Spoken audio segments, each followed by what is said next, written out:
Good morning, friends. Welcome back to my YouTube channel Comprehensive Study. Today we are going to continue our series of History of English Literature by R.D. Trivedi. आप जो पहले chapters थे उनमें हम पढ़ चुके हैं England की जो ओल्ड इंग्लिश पीरियड है उसके बारे में हम पढ़ चुके हैं कि किस तरीके से यहाँ पे इंग्लैंड के ऊपर जो है एंग्लो सेक्शंस और जूट्स 3 ट्राइब्स ने जो है जर्मैनिक ट्राइब्स इन्होंने जो है इंग्लैंड को इन्वेड किया।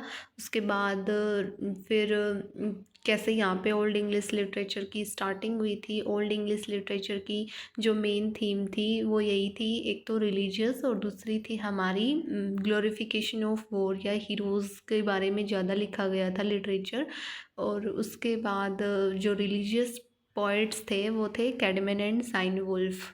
उन्होंने जो है वो रिलीजियस पोइट्री लिखी थी और इसमें जो है एलिट्रेशन का बहुत ज़्यादा यूज़ किया गया था ओल्ड इंग्लिश लिटरेचर में। अब हम जो है मिडल इंग्लिश लिटरेचर या मिडल इंग्लिश की हिस्टोरिकल बैकग्राउंड को पढ़ते हैं। William the conqueror and his son William second, ये जो है जो हमारा मिडल इंग्लिश पीरियड है वो 1066 एडी से स्टार्ट होता है बैटल ऑफ हास्टिंग्स के बाद। जो बैटल ऑफ हास्टिंग्स है वो इंग्लैंड के बीच में और ड्यूक ऑफ नॉर्मंडी उनके बीच में हुआ था और इंग्लैंड जो है इसमें हार गया था। विलियम द कॉन्करर जो ड्यूक ऑफ नॉर्मंडी थे वो जो है अब इंग्लैंड के किंग थे। तो उसके बाद William the conqueror subjugated the whole of England. He made a survey of the whole country so that he might know the extent of his possessions and caused the whole record to be set down in a book with the frightening name of Domesday Book.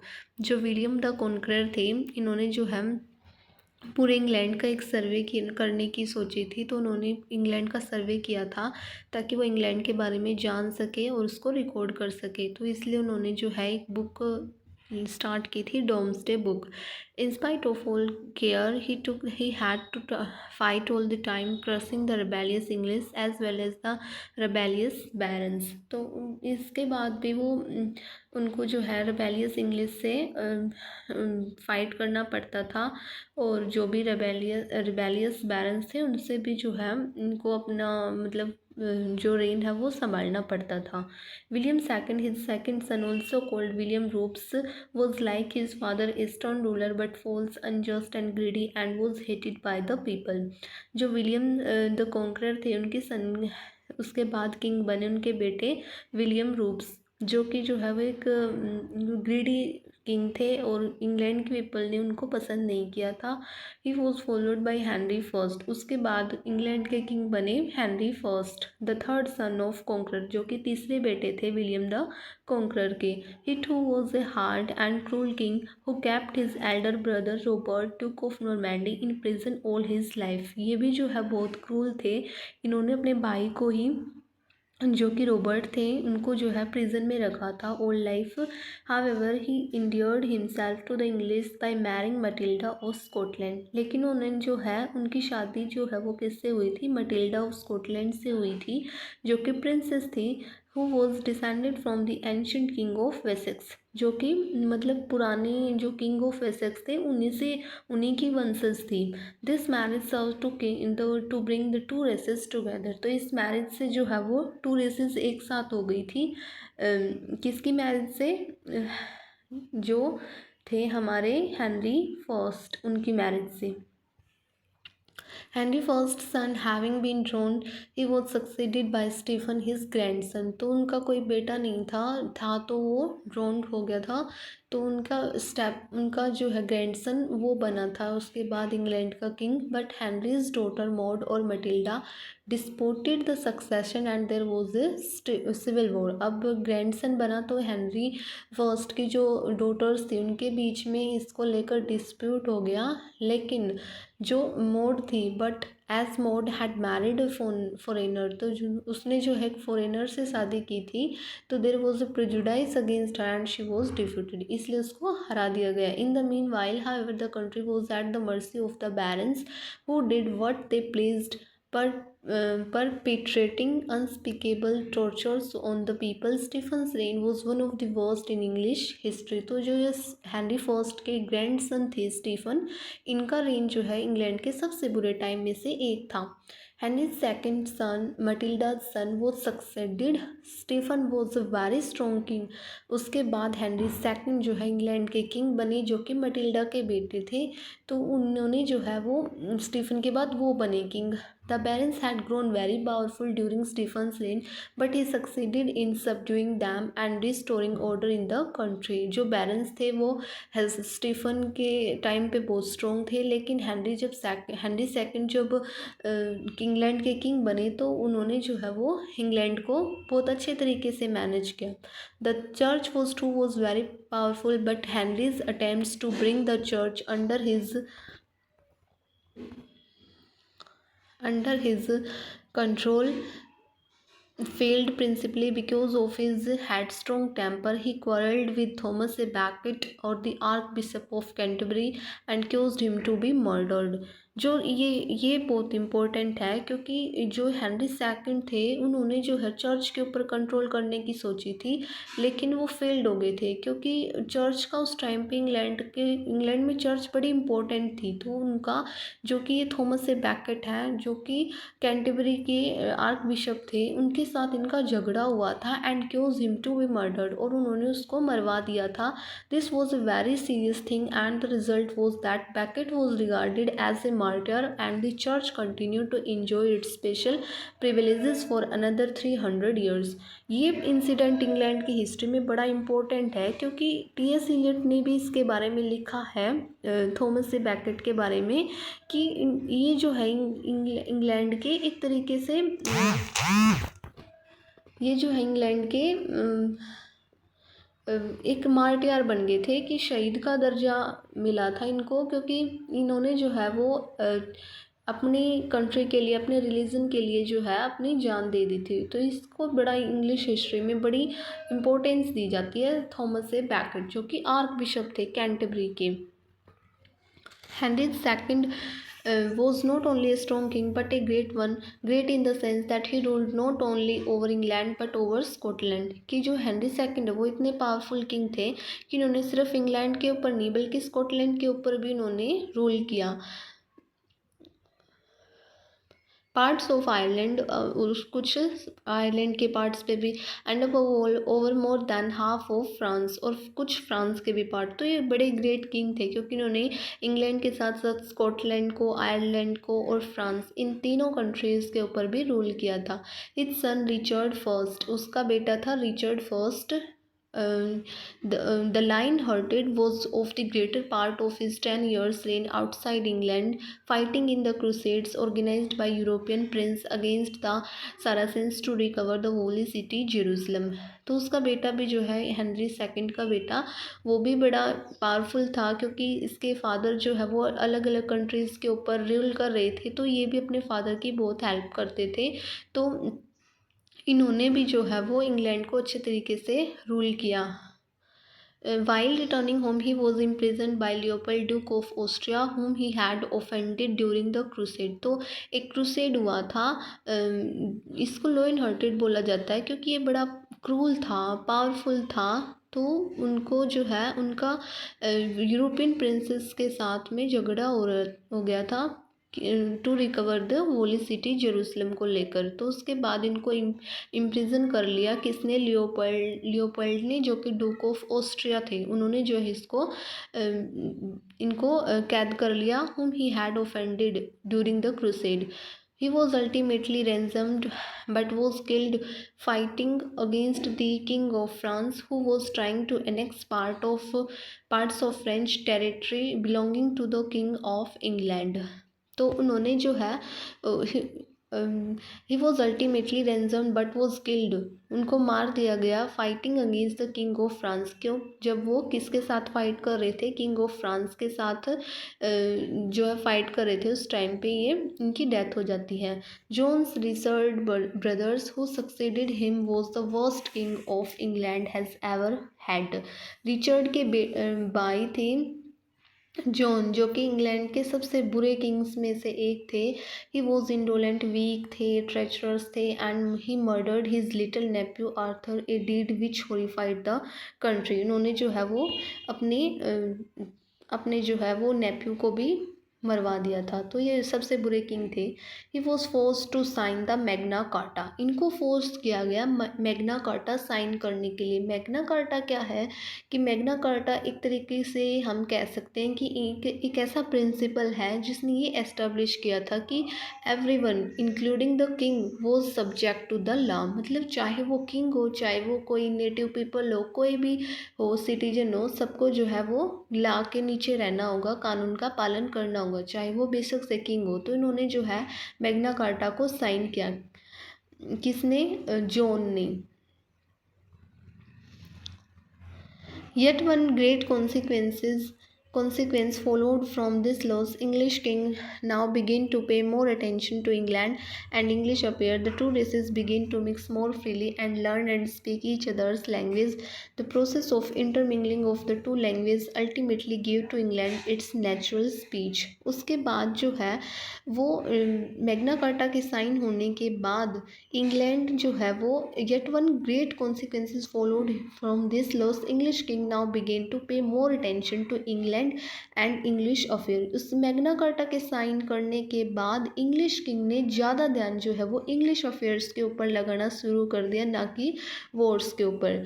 The two races began to mix more freely and learn and speak each others language. This process of intermingling of the two language ultimately give to England its natural speech. तो इसके बाद जो है intermingling हो गया England के अंदर to languages का, जिससे जो है इंग्लिश नेचुरल स्पीच का ओरिजिन हुआ। John was succeeded by his 9-year-old son Henry third. When he came of age, he proved to be as bad and foolish as John or almost. उसके बाद John के बाद succeed किया उनके 9-year-old सन बेटे Henry third ने, जो कि उसके फादर की तरह ही थे almost. But out of bad comes good sometime. It at any rate the bad rule of Henry give to England its parliament. Henry जो थर्ड थे, उनका भी रूल जो है वो अच्छा नहीं था, बैड था, लेकिन उन्होंने जो है इंग्लैंड को पार्लियामेंट दिया था। The barons assembled in a great council headed by Simon de Montfort who had married the king's sister. तो इसको पार्लियामेंट को हेड किसने किया था? साइमन डी मॉनफोर्ड ने, जो कि जिसने जो है जिसकी मैरिज किसके साथ हुई थी? किंग की सिस्टर के साथ में। They decided that the king's action were to be supervised by a committee. तो उन्होंने जो है वो, अब मैग्ना कार्टा साइन हो चुका था, तो उसके बाद जो है इंग्लैंड में पार्लियामेंट का एस्टैब्लिश हुआ था। तो उन्होंने सबने डिसाइड किया था कि किंग के एक्शन जो है वो सुपरवाइज करेगी एक committee. The Simon was killed in the battle.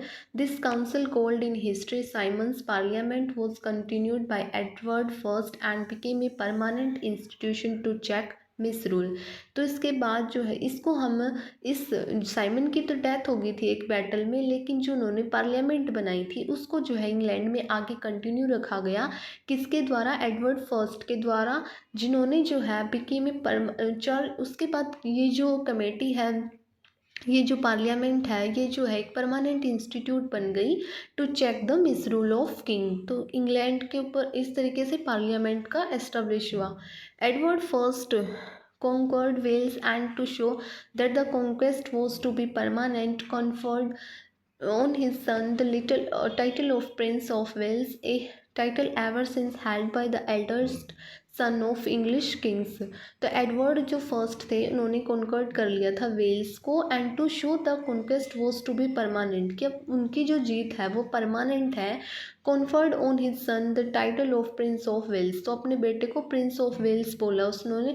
A title ever since held by the eldest son of English king in his attempt to conquer Scotland he committed many acts of cruelty and injustice against Scott but failed to subdue them। तो उन्होंने Edward first ने Scotland के ऊपर बहुत सारे miss behaviour किया, ये एक तरीके से हम कह सकते हैं कि उनको बड़ा परेशान किया इन्होंने।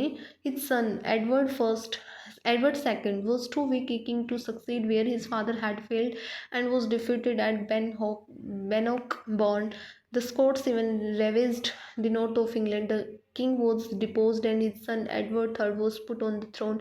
He was wise enough to see that England could not conquer Scotland, and in 1328 peace was made between the two countries. Robert Bruce, who had withstood the armed might of the three Edwards was recognised king of Scotland. तो उसके बाद जो है Edward second, इनके जो Edward first के बेटे थे, इन्होंने स्कॉटलैंड के साथ इनके फादर ने जो भी रिलेशन ख़राब किए थे उनको ठीक करने में की कोशिश की थी, तो ताकि जो है ये दो कंट्री आराम से पीसफुल तरीके से रह सकें। Edward third started what he called the 100 Years' war. ये बहुत इंपॉर्टेंट है इंग्लैंड की हिस्ट्री में। 100 Years' वॉर जो कि 100 सालों तक, 100 से भी ज़्यादा सालों तक चला था। ये स्टार्ट किसके का रूल में हुआ था? एडवर्ड थर्ड किसने स्टार्ट किया था? किसके बीच में हुआ था? ये इंग्लैंड और फ्रांस के बीच में हुआ था, with France which cover the rain of 5 English king. ये 100 से भी ज़्यादा टाइम तक चला था, तो इसमें जो है वो 4-5 इंग्लिश किंग्स का जो है वो टाइम पीरियड कवर हो जाता है। और वो एडवर्ड थर्ड के टाइम पे स्टार्ट हुआ, देन रिचर्ड सेकंड, फिर Henry fourth, Henry fifth and Henry sixth. In 5 Kings के बीच में, 5 किंग्स के रेन में जो है 100 ईयर्स चला था। It began in 1337। ये बहुत इंपॉर्टेंट है, इसकी डेट्स याद रखनी, तो इसलिए आप इसको याद कर लीजिए। 100 ईयर वॉर कब स्टार्ट हुई थी? 1337 से 1453 तक चली थी। क्यों हुआ था ये? क्या रीज़न था इसके पीछे? रीज़न ये था कि as Edward third's mother was a French princess. जो एडवर्ड थर्ड की मदर है वो फ्रेंच प्रिंसेस थी। ही क्लेम्ड द थ्रोन, तो इसने जो है फ्रांस के थ्रोन के ऊपर क्लेम किया। When on the death of French king Charles fourth in 1328। 1328 में जो फ्रेंच किंग थे चार्ल्स फोर्थ, उनकी डेथ हो जाती है। तो इसीलिए जो एडवर्ड थर्ड है वो क्लेम कर रहे थे कि फ्रांस के ऊपर उन्हीं का राइट है कि वही किंग बनेंगे, लेकिन ऐसा नहीं हुआ। It became necessary to find an heir. His claim was rejected and Edward ban the export of English wool to Flanders. तो एडवर्ड जो फ्रेंच थ्रोन के ऊपर क्लेम कर रहा था, उसके क्लेम को रिजेक्ट कर दिया गया। तो एडवर्ड थर्ड ने क्या किया बदले में? जो इंग्लिश वूल जा रही थी फ्लैंडर्स में, उसको बैन कर दिया। This ruined the Flemish cloth industry. तो इससे जो है फ्रांस में जो भी क्लॉथ्स इंडस्ट्री थी वो ख़राब हो गई सारी। एंड द वॉर स्टार्टेड, और युद्ध शुरू हो गया। The highlights of this protracted warfare are the English victories of Crecy, Poitiers and Agincourt. The hero of Crecy was Edward III, that of Poitiers his son Edward the Black Prince, and of Agincourt Henry V. Henry V was so successful that he married the French king's daughter and was acknowledged heir to the French throne. On the death of the French king, Henry's infant son Henry VI was proclaimed King of England. At this crucial point in history appeared a French peasant called Joan of Arc. Joan of Arc बहुत important है क्योंकि ये जो है वो French की थी, ये फ्रेंच पीजेंट गर्ल थी। इन्होंने जो है 100 Years' वॉर में लड़ाई लड़ी थी। On the death of French king, Henry's infant son Henry sixth was proclaimed king of England. किसके टाइम पे? Henry sixth. हेनरी सिक्स्थ का भी तो टाइम 100 Years में आता है, तो इसलिए हेनरी सिक्स्थ के टाइम पे इंग्लैंड में इंग्लैंड जो फ्रेंच पीजेंट गर्ल थी जोन ऑफ आर्क, जो कि एक हीरोइक एग्जाम्पल है, stirred the desperate French people to drive away the English finally from France। तो जोन ऑफ आर्क ने बैटल लड़ी थी इंग्लिश के खिलाफ, तो वो जो है उन्होंने फ्रांस से इंग्लिश को मैन को बजा दिया था। She was sold by a treacherous French faction to the English, who burnt her as a witch at Rouen in 1431, but she had done her work and the English lost all their possession in France except the town of Calais। तो इसने जो है वो English history में zone of arc ने मतलब France से जो है इंग्लिश मैन को भगा दिया था। Let us return to the internal history of England. Edward III died in 1377 and was succeeded by his grandson Richard II, the son of Edward the Black Prince, who had died during his father's lifetime in 1376. Richard's reign was a troubled one. The country had devastated by the Black Death on a terrible plague in which about a third of population had perished. 100 years के बाद में major event या हम कह सकते हैं कि एक सबसे बड़ी इंसिडेंट हुई थी ब्लैक डेथ, जो कि किसके किसके रेन में हुई थी? रिचर्ड सेकंड के टाइम पीरियड पे हुई थी। ये जो है वो ब्लैक डेथ क्यों बोलते हैं? क्योंकि ये प्लेग की, क्योंकि इंग्लैंड में उस टाइम पे प्लेग की बीमारी फैल गई थी, उसकी वजह से जो है 1/3 पॉपुलेशन इंग्लैंड की उसकी डेथ हो गई थी। तो एक तरीके से ये कह सकते हैं हम कोरोना की तरह महामारी आई थी उस टाइम पे। There was a shortage of labours, तो ब्लैक डेथ थी, ऊपर से 100 years वॉर चल रहा था, और ऊपर से फिर क्या हो गया, शॉर्टेज होगी लेबर्स की, एंड वेजेस हैड राइजन, और जो है वेजेस जो है वो बहुत ज़्यादा बढ़ गई। Stringent laws against high wages demanded by the laborers spread discontented and misery among the poor. In Richard's reign, a poll tax which was levied on very adult pressed heavily on the poor. This brought their discontent to a climax, and the peasant rose in revolt इन 1381। तो उसके बाद peasants revolt हुआ 1381 में। क्यों हुआ था? क्योंकि England में उस टाइम पे लेबर्स तो कम पड़ गए थे, लेकिन जो उनकी वेजेस थी वो बढ़ गई थी। तो इसके लिए लॉज अगेंस्ट हाई वेज, कुछ कानून बनाए गए जिससे जो है वेज जो है वो कम रखी गई थी। तो इससे जो लेबर्स है वो बड़े निराश हुए। And A poll tax which was levied on every adult pressed heavily on the poor, और पुअर्स पीपल के ऊपर एक तरीके से बड़ा भारी टैक्स लगा दिया गया। This brought their discontent to a climax, इसीलिए पीजेंट्स ने जो है रिवोल्ट कर दिया 1381 में। ये इम्पोर्टेंट इवेंट है इंग्लिश हिस्ट्री के, 100 year war and black death and peasants revolt. तो ये पीजेंट्स रिवोल्ट जो है 1381 में हुआ, and this revolt known as the Wat Tyler's Rebellion was put down with a heavy hand, but it ended